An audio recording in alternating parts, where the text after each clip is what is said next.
Hello all, hello दोस्तों। मैं फिर से आ गया अचीवर्स पॉइंट की तरफ से वर्णन रॉय आप लोगों के लिए फिर से कुछ सवाल यूपीएससी प्रीलिम्स का और उसका सॉल्यूशन और उसके साथ साथ एक्सप्लेनेशन करने के लिए। आप सभी को नमस्ते हमारी तरफ से। उम्मीद है आपका दिन अच्छा कटा होगा। हम लोग अचीवर्स पॉइंट की तरफ से step by step guide to UPSC prelims start कर रहे हैं। अगर आप इंटरेस्टेड है, क्योंकि यूपीएससी प्रीलिम्स होने में अभी 90 दिन, साढ़े तीन महीने के करीब है, तो आपके लिए हाई टाइम है कि अगर आप अच्छा सरकारी नौकरी हाई पोस्ट पे आईएएस आईपीएस में बनना चाहते हैं, आपका ये पैशन है, आपका अगर ये ड्रीम है, तो हम आपको आपके सपनों तक पहुंचने में सहायता करेंगे। इसीलिए हम लोगों ने प्रोग्राम चालू किया। हमारे यूपीएससी के क्लासेस भी ऑनलाइन आप देख सकते हैं।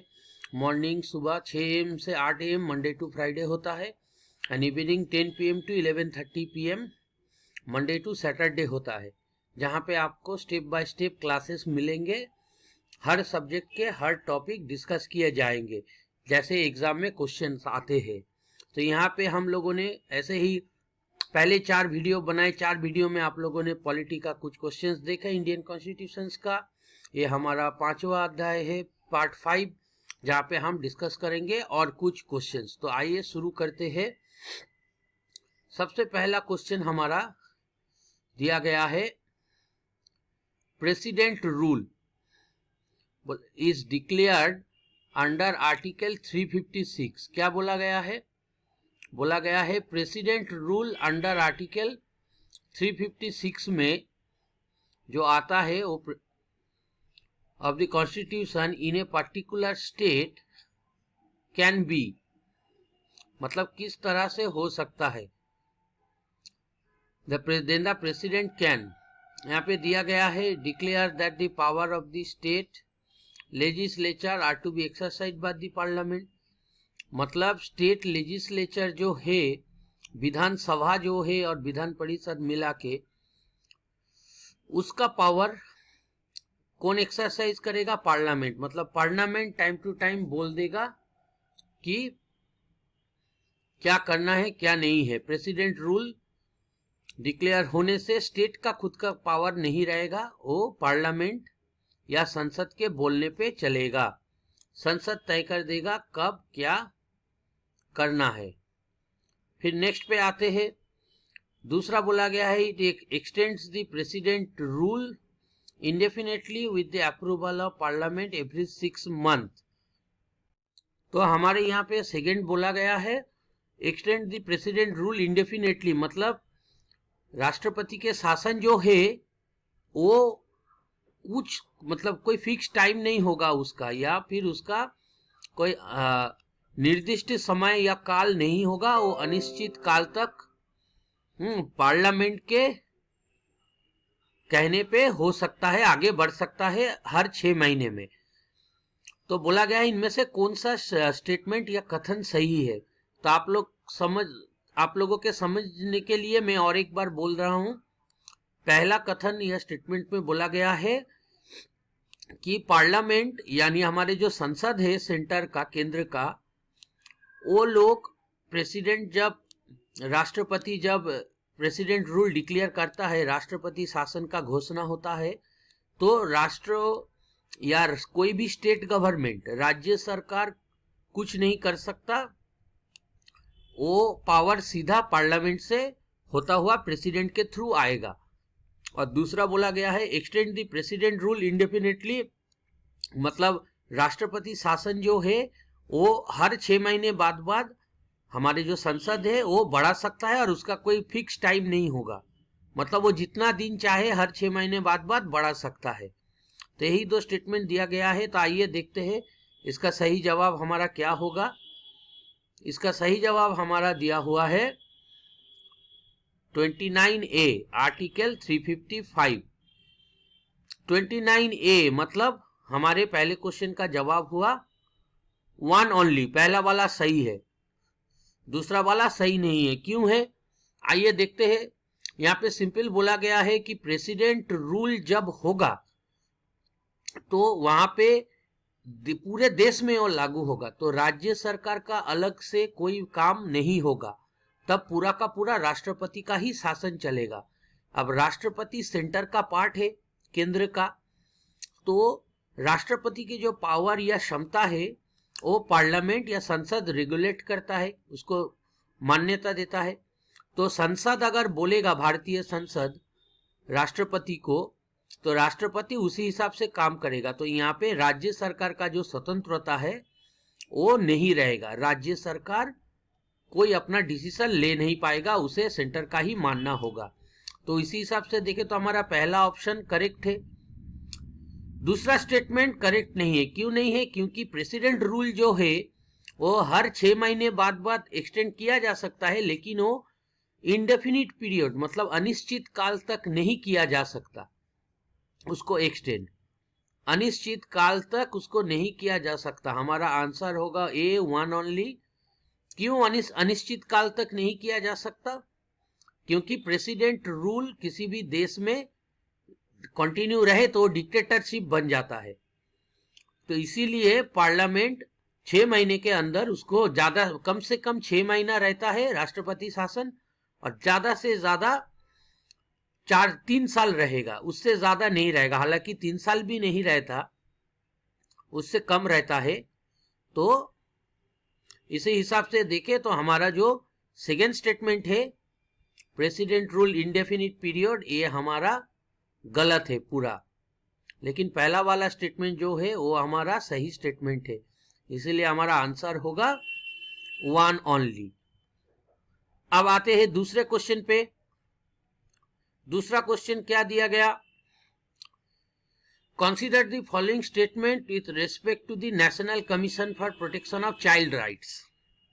मतलब राष्ट्रीय बाल अधिकार संरक्षण आयोग के संदर्भ में निम्नलिखित कथनों पर विचार कीजिए।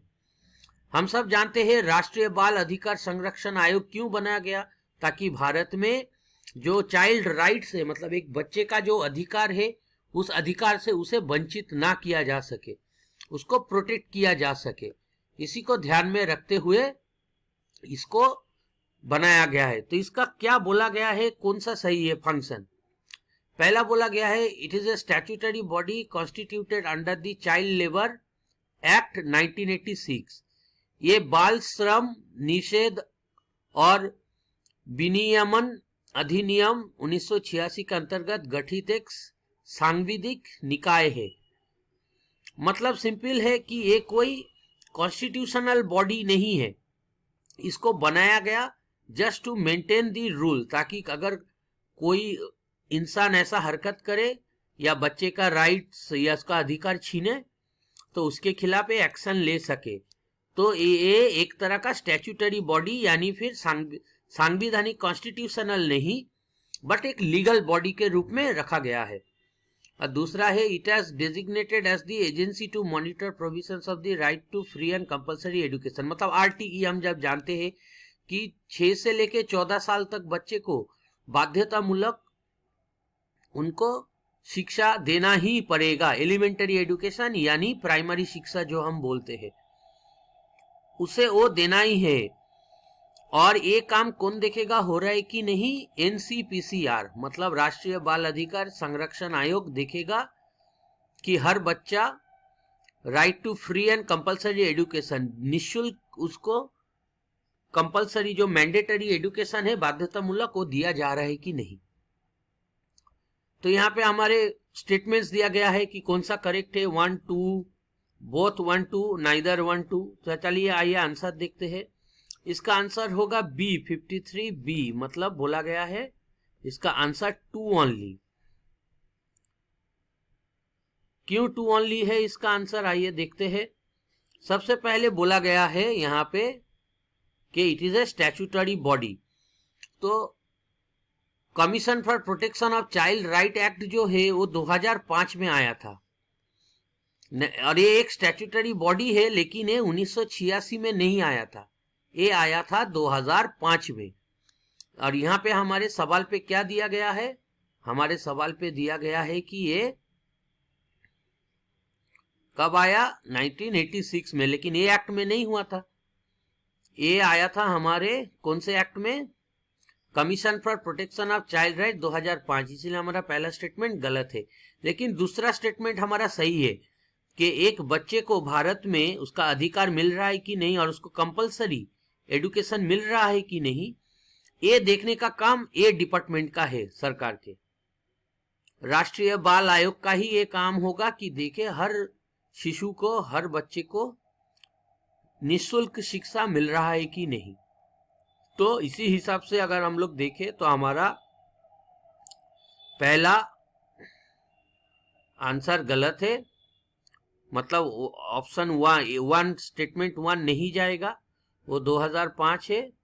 यहाँ पे जाएगा खाली स्टेटमेंट 2, स्टेटमेंट 2 जाएगा, मतलब ए वाला गलत है और ये हमारा सही स्टेटमेंट है। तो आइए नेक्स्ट स्लाइड पे चलते हैं, नेक्स्ट क्वेश्चन पे। नेक्स्ट क्वेश्चन हमारा दिया गया है यहाँ पे, consider the following features.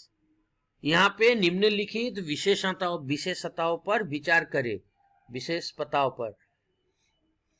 First बोला गया है अपॉइंटमेंट ऑफ गवर्नर, राज्यपाल की नियुक्ति, इंटीग्रेटेड जुडिशियरी, एकीकृत न्यायपालिका, रिटन कॉन्स्टिट्यूशन या लिखित संविधान, बाइकैमरलिज्म एट द सेंटर, केंद्र में द्विसदस्य सदनीयता, मतलब 2 कक्षा का होना जैसे लोकसभा राज्यसभा है, एंड ऑल इंडिया सर्विसेज, अखिल भारतीय सेवाएं।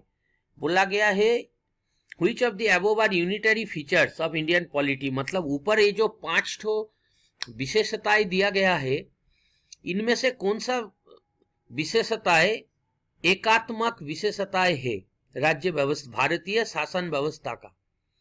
मतलब हमारे देश का जो यूनिटरी फीचर्स है इनमें से कौन सा है, जिससे मालूम चलता है कि नहीं हमारे पूरा पावर का डिवीजन नहीं हुआ, मतलब केंद्र और राज्य सरकार के बीच में पावर का डिवीजन नहीं हुआ ठीक ठाक। केंद्र के पास ज्यादा पावर है और राज्य सरकार के पास कम पावर है। ये हम लोग किस जगह से इसे मालूम चले, ऊपर जो 5 दिया गया है इनमें से कौन सी विशेषता से हमें मालूम चलेगा कि कौन सा है। तो आइए इसका आंसर देखते हैं। यहाँ पे बोला गया है हमारा सही आंसर क्या है, ऑप्शन डी। ऑप्शन डी मतलब यहाँ पे बोला गया है 1, 2 एंड 5 ओनली। तो हमें क्या मिल रहा है, राइट आंसर हमें मिल रहा है 1, 2 एंड 5 ओनली। मतलब यहाँ ऊपर 5 में से 1, 2 और 5 नंबर ही दिखाता है कि हमारे एकात्मक विशेषताएं है भारतीय संविधान का। कैसे, 1 का बोला गया है अपॉइंटमेंट ऑफ गवर्नर। देखिए हम जानते हैं कि गवर्नर या राज्यपाल जो है वो एक राज्य का प्रधान होता है, स्टेट का, स्टेट के सबसे ऊपर बैठता है वो, लेकिन उसे लगाया जाता है किसके द्वारा, सेंटर या केंद्र के द्वारा। केंद्र अपना आदमी को भेजता है कि आप जाओ उस राज्य के में बैठो और राज्य के कार्यकलाप हमें रिपोर्ट करते रहो, यही होता है काम। तो वो तो सेंटर का ही काम करेगा, एक केंद्रिकता का यही मतलब है। एकात्मक या एक केंद्रिक जिसे हम लोग बोलते हैं, उसका मतलब भी यही है कि गवर्नर सेंटर से एलोटेड होता है या सेंटर के थ्रू जाता है। दूसरा बोला गया इंटीग्रेटेड जुडिशियरी।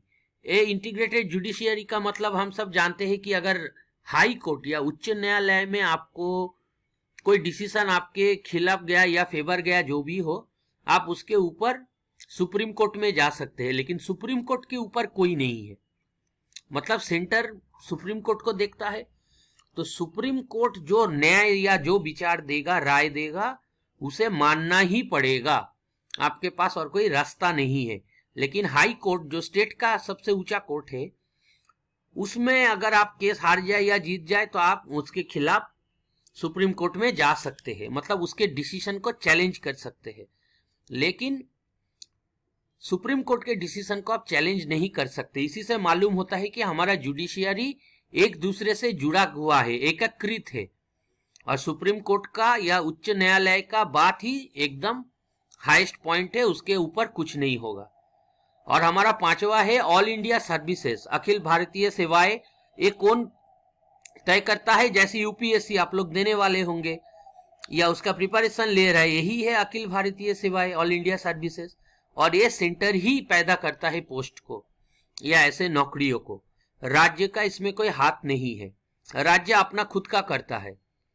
तो ये 3 जो फीचर्स है 1, 2 और 5, इसी से हमें मालूम चल गया क्या कि ये तीनों के तीनों ही है एक केंद्रिक शासन व्यवस्था या फिर एकात्मक विशेषताएं हमारे भारतीय संविधान के।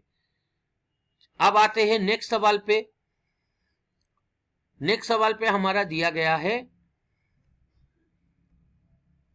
सीएम के लिए, सीएम को लेके, consider the following statement in the context of office of chief minister. मुख्यमंत्री पद के संदर्भ में निम्नलिखित कथनों पर विचार कीजिए। मतलब नीचे जो 3 कथन है या स्टेटमेंट है, इनमें से कौन सा सही है ये आपको जानना है। पहला बोला गया, constitution does not provide any specific procedure for selection and appointment of CM. मतलब सीधा सीधा बात है, एक राज्य के मुख्यमंत्री कौन बनेगा या उसका चुनाव कैसे होगा, इसको लेके भारतीय संविधान में कोई सीधा सीधा या कोई पर्टिकुलर प्रोसीड्यूर या प्रोसेस प्रक्रिया नहीं बोला गया है। मतलब जैसे जैसे लोकसभा होता है वैसे ही होगा, कोई इसके लिए विशेष रूप से प्रक्रिया नहीं है। दूसरा, constitution requires that a person must prove his majority in legislative assembly before his और हर अपॉइंटमेंट एज सीएम।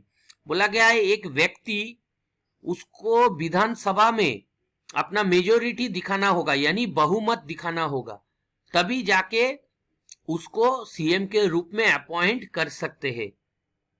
समझ में आ गया शायद आप लोगों को। जैसे हम लोग पीएम चुनते हैं, हम लोग लोकसभा का वोट देते हैं, जो पार्टी लोकसभा में सबसे ज्यादा सीटें बहुमत लाएगा उसी का जो लीडर है, दलपति या दल नायक, सेना नायक, वही होगा भारत के प्रधानमंत्री।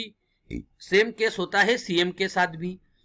अगर सीएम जो विधानसभा में सारे लोग वोट में जीत के जाएंगे, जो पार्टी का सबसे ज्यादा सीट होगा वही सरकार बनाएगा और उसी पार्टी के जो लीडर है वो सीएम बनेगा, सीधा सीधा। और तीसरा है, person who is not a member of the state legislature can also be appointed as CM for 6 month. बोला गया है कि एक व्यक्ति या पर्सन जो राज्य विधान मंडल का सदस्य नहीं है, उसे भी 6 महीने सीएम के रूप में वो पोस्ट में रह सकता है। तो तीनों कथन आपको समझ में आ गया। एक में पहले बोला गया है कि सीएम को, मुख्यमंत्री को चुनाव करने में कोई संविधान में कोई बोला नहीं गया है प्रक्रिया। दूसरा, जो पार्टी को सबसे बहुमत मिलेगा उसी के जो दलपति है वो सीएम बनेगा। और तीसरा, एक व्यक्ति राज्य विधानमंडल का सदस्य नहीं होकर भी 6 महीना सीएम रह सकता है। तो आइए देखते हैं इसका आंसर क्या होगा। इसका राइट आंसर होगा हमारा सी, मतलब 1 and 3 ओनली। तो हमारा राइट आंसर क्या बोला गया है, 1 and 3 ओनली। ये दोनों ही हमारा सही है। तो इसका मतलब क्या हुआ? इसका मतलब हुआ कि ये सही है कि संविधान में कुछ बोला नहीं गया सीएम को या मुख्यमंत्री के चुनाव को लेके। जैसे प्रधानमंत्री या लोकसभा वोट होता है वैसे ही विधानसभा वोट होगा, तो सेम प्रोसीड्यूर है, इसलिए अलग से विशेष प्रक्रिया कुछ नहीं है। दूसरा, ये बोला गया है may person must prove his majority in legislative assembly. ये हमारा गलत है। क्यों गलत है? ये हमारा गलत इसीलिए है कि यहाँ पे किसी एक व्यक्ति वर्ग नहीं, सीएम पार्टी को मेजोरिटी या बहुमत दिखाना पड़ता है और पार्टी जिसे चाहेगा वही सीएम बनेगा। ऐसा कोई हार्ड एंड फास्ट रूल नहीं है कि जो लीडर है उसी को बनना है। पार्टी या दल, राजनीतिक दल जिसे चाहेगा उसे वो मुख्यमंत्री बना सकता है, लेकिन उसे बहुमत लेना जरूरी है। तो ये सीएम के अकेले का व्यक्तिभार नहीं है। तो उसी हिसाब से हमारा दूसरा स्टेटमेंट गलत है और तीसरा स्टेटमेंट भी सही है, क्योंकि अगर कोई सरकार गिर जाए अचानक, 6 महीने के अंदर इलेक्शन होगा, तो वो 6 महीना क्या होगा? राष्ट्रपति शासन जारी नहीं कर सकते राज्य में। तो वहां पे किसी और को एज ए सीएम के रूप में, अस्थायी रूप में बैठा के 6 महीने में इलेक्शन करके स्थायी सीएम लाओ, यही बोला गया है। तो हमारा ए स्टेटमेंट भी सही है। तो उसी हिसाब से हम देखें तो हमारा राइट आंसर होगा सी 1 एंड 3 ओनली। अब आते हैं नेक्स्ट क्वेश्चंस पे। नेक्स्ट बोला गया है राज्य विधान परिषद के नाम निर्देशित सदस्यों को संदर्भ में निम्नलिखित कथनों पर विचार कीजिए। मतलब राज्य स्टेट लेजिस्लेटिव काउंसिल या राज्य विधान परिषद के में जो मेंबर, ये जो सदस्य मनोनीत होता है या नॉमिनेटेड होता है, नाम निर्देशित होता है, उनके बारे में कौन सा सही है। फर्स्ट बोला गया है एक व्यक्ति जो गवर्नर के नॉमिनेशन में, यानी राज्यपाल जिसे नॉमिनेट करेगा या नाम निर्देशित करेगा, वो उस राज्य की कोई भी एक कॉन्स्टिट्यूएंसी या विधानसभा निर्वाचन क्षेत्र के जीता हुआ लोग है या जीता हुआ आदमी है, इंसान है, उसे जीतना पड़ेगा। दूसरा बोला गया है 1/12 of the total member of council are nominated by governor. मतलब राज्यपाल एक राज्य की विधान परिषद में 1/12 ऑफ द टोटल नंबर, मतलब पूरे विधान परिषद का जो संख्या होगा सीटों का, उसका 1/12, मतलब 12 का एक हिस्सा वो दे सकता है नॉमिनेशन। मतलब अगर 12 सीट हो तो गवर्नर या राज्यपाल किसी एक को देगा, अगर 24 सीट हो तो 2 जन दे सकता है, ऐसा करके 1/12। उसी हिसाब से तीसरा बोला गया है member is eligible for renomination any number of times. मतलब एक व्यक्ति कितना बार नॉमिनेट हो सकता है, नाम निर्देशित हो सकता है पुनर्बार, उसका कोई टाइम नहीं है, लिमिट नहीं है, मतलब वो जितना बार चाहे हो सकता है। तो आइए देखते हैं इसका आंसर क्या होगा। इसका सही आंसर होगा statement 3 correct, statement 2 and 1 not correct. तो हमने क्या देखा, स्टेटमेंट 1 एंड 2 नॉट करेक्ट है, लेकिन स्टेटमेंट 3 हमारा करेक्ट है। क्यों ऐसा है? देखिए यहां पे बोला गया है, अगर पहले स्टेटमेंट में आए तो क्या बोला गया है, a person shall not be qualified to be chosen to a seat in the council or a state to be filled by nomination unless is ordinarily resident in the state। मतलब बोला गया है पहले में, जो राज्य में विधान परिषद में नॉमिनेशन होगा, राज्यपाल करेगा जिनका, उनका उसी राज्य के बासिंदा होना जरूरी है। मतलब अगर वेस्ट बंगाल में हो रहा है विधान परिषद में, या राजस्थान में हो रहा है विधान परिषद में, या मध्य प्रदेश में हो रहा है, तो वहां पे राज्यपाल उन्हीं लोगों को नॉमिनेट करेगा या नाम निर्देशित करेगा जो लोग उसी राज्य के बासिंदा है, दूसरे राज्य से नहीं गए हैं। तो ये हमारा गलत हो गया। दूसरा बोला गया है 1/12 नहीं है, भी हमारा गलत है। राज्यपाल किसी एक राज्य में कितना दे सकता है, राज्यपाल जो देता है नॉमिनेटेड पर्सन वो है 1/6, मतलब हर 6 सीट में एक राज्यपाल का नॉमिनेशन होगा, 1/6 ऑफ द टोटल मेंबर। अगर 12 सीट हो तो 2 देगा, अगर 24 सीट हो तो 4 देगा नॉमिनेशन, ऐसा। तो ये हमारा गलत है। और तीसरा वाला हमारा सही है, क्योंकि एक व्यक्ति जितना बार चाहे नॉमिनेटेड हो सकता है। तो हमारा राइट आंसर होगा यहां पे only 3 only, that means statement A. तो ये हो गया हमारा आज का पास्ट क्वेश्चन। हम लोगों ने इससे बहुत कुछ सीखा। होप आई थिंक आप लोगों को पसंद आया बहुत।